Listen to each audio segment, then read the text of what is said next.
உயிரான விடுதலை சிறுத்தைகளே. சாதி ஒழிப்பே சமூக விடுதலை என தமிழகத்தில் களமாடி வரும் விடுதலை சிறுத்தைகள் கட்சியினர் தமிழர்களின் உரிமைகளுக்காகவும் ஒடுக்கப்பட்டோரின் விடுதலைக்காகவும் போராடி வருகின்றனர். இன்றைய களத்தில் சிறுத்தைகள் நிகழ்ச்சியில் விடுதலை சிறுத்தைகள் கட்சி தலைவர் எழுச்சி தமிழரின் நிகழ்ச்சிகள் மட்டுமின்றி எழுச்சி தமிழரின் ஆணை கிளங்க களத்தில் சிறுத்தைகள் பங்கேற்ற நிகழ்ச்சிகள் அனைத்தையும் இப்போது பார்க்கலாம்.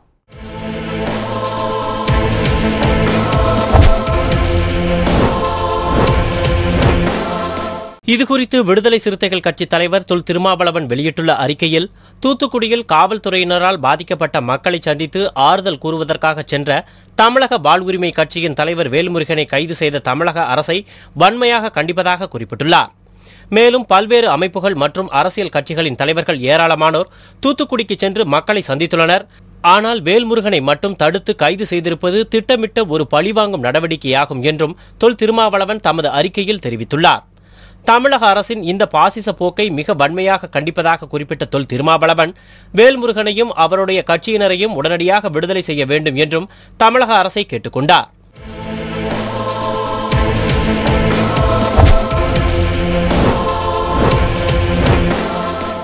சென்னையை அடுத்த பல்லாவரத்தில் விடுதலை சிறுத்தைகள் கட்சியின் பல்லாவரம் தொகுதி துணைச் செயலாளர் ப. இனியவளவன், அமுதா ஆகியோரின் இல்ல திருமண விழா நடைபெற்றது.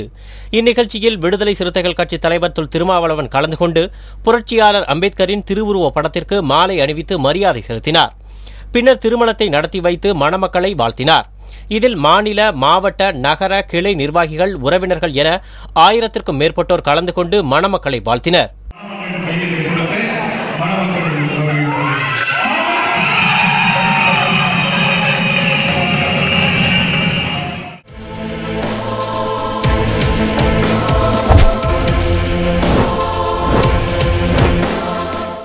விழுப்புரம் மாவட்டம் செஞ்சியை அடுத்த சிறுநாம்பூண்டி முகாமில் விடுதலை சிறுத்தைகள் கட்சியின் கொடிக்கம்பம் உடைக்கப்பட்டது. வன்னியர் சங்க தலைவர் காடுவெட்டி குரு மரணமடைந்ததை அடுத்து பல்வேறு வன்முறை சம்பவங்கள் நிகழ்த்தப்பட்டன. இந்நிலையில் சிறுநாம்பூண்டி முகாமில் விடுதலை சிறுத்தைகள் கட்சி கொடி கம்பத்தையும் சாதி வெறியர்கள் முறித்துள்ளனர். இதுகுறித்து காவல்துறையினர் நடவடிக்கை எடுக்க வேண்டும் என அப்பகுதி பொதுமக்களும் விடுதலை சிறுத்தைகள் கட்சியினரும் கோரிக்கை விடுத்துள்ளனர்.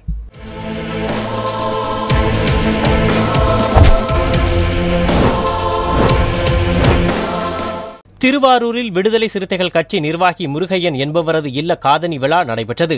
அதில் துணை பொதுச் செயலாளர் பாலாஜி கலந்து கொண்டு குழந்தைகளுக்கு வாழ்த்துக்களை தெரிவித்தார். இந்நிகழ்ச்சியில் வடக்கு மாவட்ட செயலாளர் மா. வடிவழகன், திருவாரூர் சட்டமன்ற தொகுதி செயலாளர் ப. நிலவன், ஒன்றிய செயலாளர்கள் சிறைச்செல்வன், பூபாலன், மாவட்ட அமைப்பாளர் சந்திரபோஸ், விவசாய அணி பாப்பையன் உள்ளிட்டோர் கலந்து கொண்டனர். காவிரி மேலாண்மை வாரியம் அமைப்பது என்கின்ற உச்சநீதிமன்றத்தினுடைய வழிகாட்டுதலை, உச்சநீதிமன்றத்தினுடைய ஆணையை செயல்படுத்த துப்பில்லாத, வக்கில்லாத அரசுகளாக மத்திய மாநில அரசுகள் இருந்து வந்ததை விடுதலை சிறுத்தைகள் கட்சியும் தலைவர் அண்ணன் எழுச்சி தமிழர் அவர்களும் தொடர்ந்து போராடி கண்டித்து வந்த சூழலில் காவிரி மேலாண்மை வாரியம் அமைப்பதற்கான எந்த விதமான ஆக்கப்பூர்வ பணியும் செய்யாமல் இருந்த இந்த தமிழக அரசு தூத்துக்குடி மாவட்டத்தில் ஸ்டெர்லைட் ஆலையை மூட வேண்டும் என்று நடத்திய பொதுமக்கள் போராட்டத்தை ஒரே கல்லில் 2 மாங்காய் என்பது போல அங்கே இருக்கின்ற அந்த ஸ்டெர்லைட் நிர்வாகத்திற்கு ஆதரவாக நடந்து கொள்வதாக ஒரு சூழலை ஒரு அரசின் முடிவாக துப்பாக்கிச் சூடை நடத்தியதோடு இன்றைக்கு காவிரி மேலாண்மை வாரியம் பிரச்சனை மக்கள் மனதிலிருந்து விரட்டி அடிப்பதற்கு அல்லது மறக்கடிப்பதற்கு எடுக்கப்பட்ட நடவடிக்கையாக பார்ப்பதோடு மட்டுமல்லாமல் அதையும் மக்கள் கவனத்தை அதிலிருந்து திசை திருப்ப வேண்டும் என்று நேற்றைக்கு ஜெயலலிதா மரணம் தொடர்பான ஒரு விசாரணை ஆணையத்தில் அந்த ஆணையத்திற்கு சென்று சாட்சி அளிப்பவர்கள் அல்லது பேசுபவர்கள் தங்களுடைய கருத்துக்களை சொல்வது, அதிலே கொடுத்த ஆவணங்களை பற்றி சொல்லுவது என்பது இயல்பு. ஆனால் விசாரணை ஆணையமே ஜெயலலிதா அம்மையார் பேசியது என்கின்ற ஒரு ஒளிநாடாவை வெளியிட்டிருக்கிறது. விசாரணை ஆணையம் தன்னுடைய விசாரணையை நடத்தி கொண்டிருக்கக்கூடிய இந்த சூழலில் அப்படிப்பட்ட ஒரு செயலில் இறங்கியது உண்மையிலேயே மக்கள் தங்களுடைய பிரச்சனைகளிலிருந்து கவனத்தை திசை திருப்ப வேண்டும் என்கின்ற நோக்கத்தோடு செய்யப்பட்ட செயலாகத்தான் பார்க்கிறோம். ஆக தொடர்ச்சியாக இந்த அரசு தன்னுடைய நடவடிக்கைகளை மக்கள் நலனுக்காக தன்னுடைய சக்தியை அல்லது ஆட்சி அதிகாரத்தை பயன்படுத்துவதை விட்டுவிட்டு மக்கள் மனதிலே இருந்து மக்கள் பிரச்சனைகளை போக்கடிக்க வேண்டும், மக்களை திசை திருப்ப வேண்டும் என்கின்ற ஒரு அரசாகத்தான் நடைபெற்று கொண்டு வருகிறது. இதை வன்மையாக கண்டிக்கிறோம். காவிரியினால் இன்றைக்கு வாடிக்கொண்டிருப்பது தஞ்சை தரணி மட்டுமல்ல, காவிரி டெல்டா பகுதி மட்டுமல்ல, ஒட்டுமொத்த தமிழகமே தான். இன்னும் சொல்லப்போனால் இந்தியாவுக்கான உற்பத்தியே இன்றைக்கு குறைந்திருக்கிறது.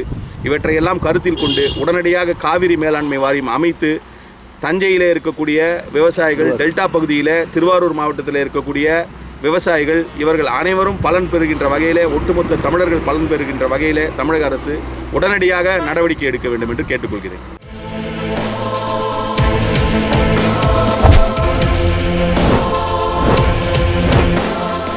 தென் சென்னை கிழக்கு மாவட்ட கிறித்துவ சமூக நீதி பேரவை சார்பில் எழுச்சி தமிழர் திருக்கரங்களால் திறக்கப்பட்ட தந்தை தொல்காப்பியர் தண்ணீர் பந்தலில் 20வது நாளாக தொடர்ந்து மோர், தர்பூசணி, வெள்ளரிக்காய் உள்ளிட்ட தாகம் தணிக்கும் பொருட்களை வழங்கி வருகின்றனர். பெசன் நகர் அந்தோனி மற்றும் டேனியல் தலைமையில் இயங்கி வரும் இதில் சிறப்பு அழைப்பாளராக விடுதலை சிறுத்தைகள் கட்சியின் மயிலாப்பூர் தொகுதி செயலாளர் மந்தவெளி அசோக் கலந்து கொண்டு வெயிலின் தாக்கத்தை குறைக்க பொதுமக்களுக்கு மோர், தர்பூசணி, வெள்ளரிக்காய் உள்ளிட்டவற்றை வழங்கினார். இதில் சசி, லோகு, பார்த்தி, ஆகாஷ், சஞ்சய் மற்றும் நிர்வாகிகள் உடனிருந்தனர்.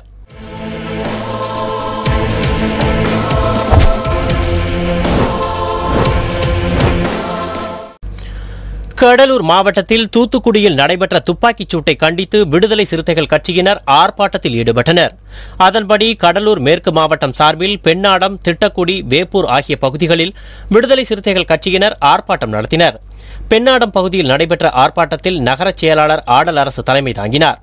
அதில் ஒன்றிய செயலாளர் மருதத்தூர் வேல்முருகன், இறையூர் ஆனந்தன், தொண்டரணி வேல்மணி, நகர பொருளாளர் தென்னரசு, துணைச் செயலாளர் பன்னீர்செல்வம், தொகுதி துணைச் செயலாளர் வேந்தன் மற்றும் ஏராளமான அனைத்து கட்சி தோழர்களும் கலந்து கொண்டனர். இதேபோல் திட்டக்குடியில் நடைபெற்ற ஆர்ப்பாட்டத்தில் நகரச் செயலாளர் கௌதமன், இளமங்கலம் பிரேம், குண்டுகுமார், முன்னாள் மாவட்ட செயலாளர் தயா தமிழன்பன், மாநில மகளிர் அணி சரஸ்வதி மற்றும் திட்டக்குடி சுற்றியுள்ள பகுதிகளைச் சேர்ந்த விடுதலை சிறுத்தைகள் கலந்து கொண்டனர். வேப்பூர் குறுக்கு சாலையில் நடைபெற்ற ஆர்ப்பாட்டத்தில் விடுதலை சிறுத்தைகள் கட்சியினருடன் அனைத்து கட்சியினரும் திரளாக கலந்து கொண்டனர். அதில் சிறப்பு அழைப்பாளர்களாக விடுதலை சிறுத்தைகள் கட்சியின் மாநில செயற்குழு உறுப்பினர் செந்தில் பழனி, கடலூர் மேற்கு மாவட்ட செயலாளர் கருப்பசாமி ஆகியோர் கலந்து கொண்டனர். ஜெயலலிதா தான் அந்த ஸ்டெர்லைட் ஆலைக்கு அடிக்கல் நாட்டினார். அதன் பிறகு அதனுடைய வளர்ச்சி தான். அவன் லண்டன்காரன், அது வேற. இங்க இருக்கக்கூடிய தமிழக மக்கள் குறிப்பாக நம்ம பகுதியில் மக்கள் தெரிய வேண்டியது ஒன்று இருக்கு. ஏன்னா நம்மளை சுற்றியும் மிகப்பெரிய நெருக்கடி சூழ்ந்துட்டு இருக்கு. ஒரு பக்கம் சக்கரால, ஒரு பக்கம் சிமெண்ட் ஆலை, இன்னொரு பக்கம் நிலக்கரி நிறுவனம் வரப்போகுது. கருவேப்பிலை முடிஞ்சு பார்த்தாலே மீத்தேன் ஹைட்ரோகார்பன் திட்டத்தை கொண்டு வர வேற மண்ணை ஆய்வு பண்ணிட்டான். 46 கிராமம் காலியாக போகுது. தமிழ்நாடு இயல்பாகவே கனிம வளங்கள் அதிகமாக உள்ள ஒரு நாடு. மத்திய அரசுக்கு தமிழ்நாட்டை பற்றி கவலைப்பட வேண்டிய தேவையில்லை. ஏன்னா பிஜேபியால தமிழ்நாட்டில் ஒன்றும் பண்ண முடியாது அப்படின்றது தெரியும். ஏன்னா இது பெரியார் வளர்ந்த மண், பெரியார் வளர்த்த மண். அப்படின்றதால இந்த நாட்டில் இருக்கிற எல்லா கனிம வளத்தையும் புரியிட்டு போகணுன்றது முடிவு பண்ணிட்டான். நாம எல்லாம் ஒரு நாளைக்கு சொல்லுவோம், தஞ்சாவூர்ல யானை கட்டி போர் அடிச்சான் அப்படின்னு சொல்லி பாட்டே இருக்கு. இன்னைக்கு அந்த நிலங்கள்ல தான் ஹைட்ரோகார்பன் திட்டத்தை, மீத்தேன் திட்டத்தையும் கொண்டு வரணும் இருக்கான். இப்ப அதெல்லாம் யாருக்கு பாதிப்பா வரும்? நமக்கு தான் வரும். இன்னொரு செய்தி நான் சொல்ல வேண்டிய தேவை.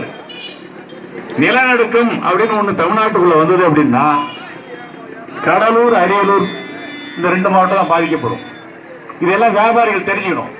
இன்னைக்கு முழு அடைப்பு அப்படின்னு நம்ம சொல்றோம்.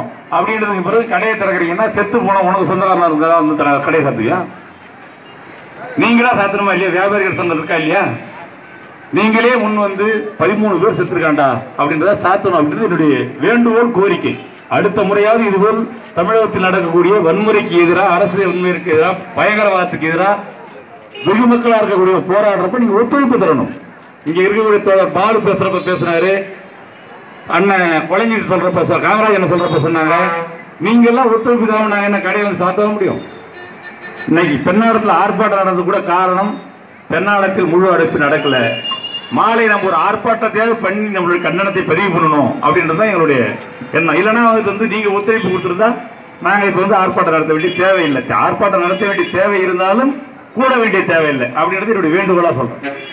அதே மாதிரி அதுக்கு என்ன காரணம், நிலநடுக்கம் வந்தா நம்ம மாவட்டத்துக்கு வருது அப்படின்னா, ஒரு பக்கம் என்எல்சி நிறுவனம் கீழே நோண்டிக்கிட்டே போயிட்டான். இன்னொரு பக்கம் இங்க இருக்க சிமெண்ட் ஃபேக்டரி எல்லாம் அரியலூர் மாவட்டம் நோண்டிவிட்டான். நிலத்தினுடைய பல்வேறு அடுக்கு நிலங்களா இருக்கக்கூடிய எல்லா அடுக்கும் உடைஞ்சு போய் நிற்குது. ஒரு 6-7 வருஷத்துக்கு முன்னாடி கூட நீங்க பார்த்துருக்கலாம், ஒரே ஒரு நிலநடுக்கத்துக்கு இந்த மெயின் ரோடு முழுக்க ஒரு மின்னல் மாதிரி ஒரு கோடு ஓடிச்சு. தொழுவூர்ல இருந்து கருவேப்பிலை முடிஞ்சு ஒரு கோடு ஒன்று ஓடிச்சு. ஒரு ஆட்டம் ஆடிச்சு, ஒரு நிலநடுக்கம். அது காரணம் என்னன்னு நீங்க யாரும் புரிஞ்ச போறது இல்லை. ஆனா உண்மை என்னன்னா, இந்தாண்ட நிலக்கரி நிறுவனம், இந்தாண்ட சேன் பேட்டரி, இது எல்லாத்துக்கும் சேர்ந்ததான். நாம் வந்து கீழே இருக்க மண்ணை நோட்டம் வந்துட்டு நமக்கு அதிர்வு வந்துட்டே இருக்கு. இதையெல்லாம் நான் புரிஞ்சுக்கணும். ஒண்ணு ஒரு 15 வருஷத்துக்கு முன்னாடி இதே சக்கராலைக்கு தான் ஒரு போராட்டம் நடத்தும். அவனுடைய கழிவு முழுக்க ஆத்துல விட்டான். பொன்னேரி இந்த பக்கம்லாம் போட்டு நீங்க வந்து குளிக்க முடியாது. ஆத்துல குளிச்சா உடம்பு முழுக்க நீ எண்ணெய் தலை தேவையில்லை, அது வெறும் ஆயிலாவே இருக்கும். அவ்வளவு பெரிய கழிவு வந்து வெளியேறிச்சு. அதன் பிறகுதான் என்னென்னோ போராட்டம் பண்ணி ஆத்துல விடுறதை நிறுத்தி, அவனை இன்னும் வந்து என்னென்ன சாராய ஃபேக்டரி ஆரம்பிக்கிறேன்னு சொல்லி ஆரம்பிச்சு அதையும் நிறுத்தி என்ன பண்ணிருக்கணும்னு தெரியல. இப்போ ஏதோ அந்த ஆத்துல தண்ணி வராதால அந்த நெருக்கடி தெரியலையே என்னமோ, அது ஒரு பக்கம் இருக்கட்டும். ஒரு ஸ்டெர்லைட் ஆலை ஒரு தனியார் நிறுவனம் லண்டன்கார மட்டும் நடத்துறான். 94 வந்து ஜெயலலிதா வந்து அடிக்கல் நாட்டுறாங்க. அதன் பிறகு வந்த ஆட்சியாளர்கள் எல்லாமே வந்து என்கரேஜ் பண்ணாலும் டிஸ்கரேஜ் பண்ணாலும் 6 பேரை ஒருத்த மட்டுமே சொல்லிருக்கான். நெஞ்சில முறையா துப்பாக்கி சூடு எப்படி நடத்தணும், எப்படி நடத்த வேண்டிய தேவை இருக்கு. லத்தி சார்ஜ் பண்ணணும், கண்ணீர் புகை போடணும், தண்ணியை பீச்சு அடிக்கணும். இது எல்லாம் தாண்டிய பிறகு இடுப்புக்கு கீழே சுடணும். இதுதான் சட்டம். இன்னொரு சட்டம் இருக்கு, 356வது பிரிவு சட்டம் இருக்கு. 144 இருக்கிறப்ப ஒரு மாவட்டத்தில் துப்பாக்கி சூடு நடந்தா 356வது பிரிவின்படி அந்த அரசை டிஸ்மிஸ் பண்ணும். பண்டிருக்கான இதில் மத்திய அரசு ஏற்கனவே பெரும்பான்மை இல்லை என்பது தெரியும். அதிமுக பெரும்பான்மை இருக்கான இல்ல. ஒருத்தன் 11 பேர் கோர்ட்டுக்கு போய் நின்றுட்டு இருக்கான், ஒருத்தன் சபாநாயகரை கேட்டுட்டு இருக்கான், இன்னும் ஒருத்தன் அண்ணாட போய் நின்றுட்டு இருக்கான், ஒருத்தன் தினகரன் கூட இருக்கான்.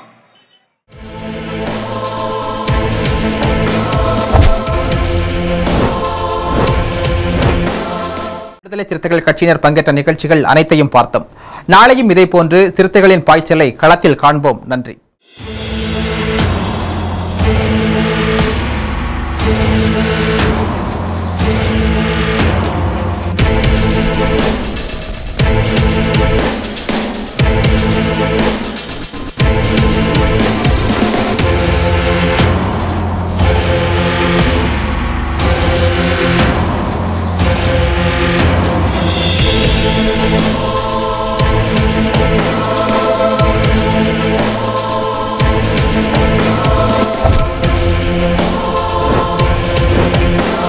உயிரின் உயிரான விடுதலை சிறுத்தைகளே,